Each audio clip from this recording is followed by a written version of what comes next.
इस संसार के लोगों के व्यवहार को देखकर तुम्हारा मन बेचैन हो जाता है और तुम भी ऐसा सोचने लगते हो कि तुम भी उनके साथ ऐसा ही व्यवहार करो।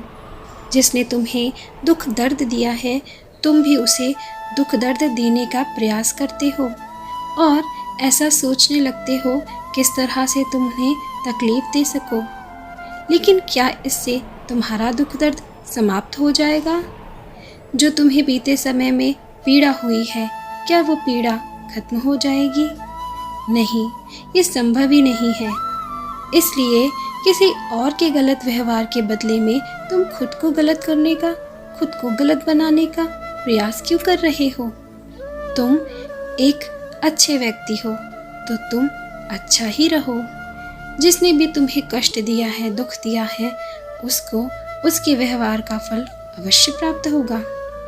जीवन में दुख और सुख आते जाते रहते हैं। दुख और सुख से ही जीवन परिपक्व होता है।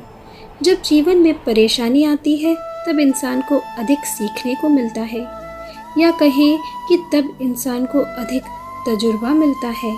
इसलिए परेशानियों से घबराओ नहीं, बल्कि इनका सामना करो और तुम इस परेशानी से एक ना एक दिन ज़रूर बाहर निकलोगे और बहुत सारी सीख भी लोगे, जो तुम्हें अपने आने वाले भविष्य में बहुत काम आएगी और तुम्हें ये परेशानियाँ बहुत मजबूत भी बनाएंगी। कभी कभी ऐसा होता है कि इंसान के जीवन में सफलता या सुख नहीं आती और वो कहने लगता है कि मेरी तो किस्मत ही खराब है। लेकिन वो ये भूल जाता है कि किस्मत भी अच्छे कर्म करने से बदलती है। जब तक अच्छे कर्म नहीं करोगे तब तक किस्मत भी तुम्हारा साथ नहीं देगी। इसलिए अपने आप को अच्छे कार्य में लगाओ। और कभी कभी ऐसा भी हो सकता है कि तुम बिल्कुल सही हो, लेकिन तुम्हारा वक्त फिर भी सही नहीं चल रहा, तो वो समय होता है तुम्हारी परीक्षा का। हाँ, वो परीक्षा की घड़ी होती है और हर किसी के जीवन में ये घड़ी आती है। तुम्हें जो बहुत सुखी दिखाई देता है, हो सकता हो उसके जीवन में भी वो घड़ी चल रही हो, लेकिन वो तुम्हें दिखा नहीं रहा हो। कभी कभी जाने अनजाने में लोगों से गलतियां हो जाती हैं और उन गलतियों के कारण ही तुम्हें दुख भोगना पड़ता है। गलतियां सबसे होती हैं, ऐसा कोई भी इंसान नहीं है जिससे कभी गलती नहीं होती।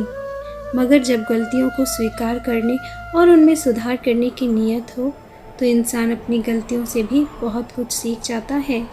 इसलिए अपने बुरे समय को कोसो मत और ना ही जिसने तुम्हारे साथ व्यवहार किया है उसे कुछ कहो। तुम्हारे भाग्य में ये होना लिखा हुआ था, तुम्हारी नियति थी ये। लेकिन ऐसा मत सोचो कि कुछ ठीक नहीं होगा, सही समय आने पर सब ठीक हो जाएगा। इसलिए अपना मनोबल मत गिरने दो, धैर्य बनाकर रखो, अपना कर्म करते रहो और अपने मन को शांत रखो। तुम सब कर सकते हो और सब कुछ शीघ्र ही ठीक हो जाएगा।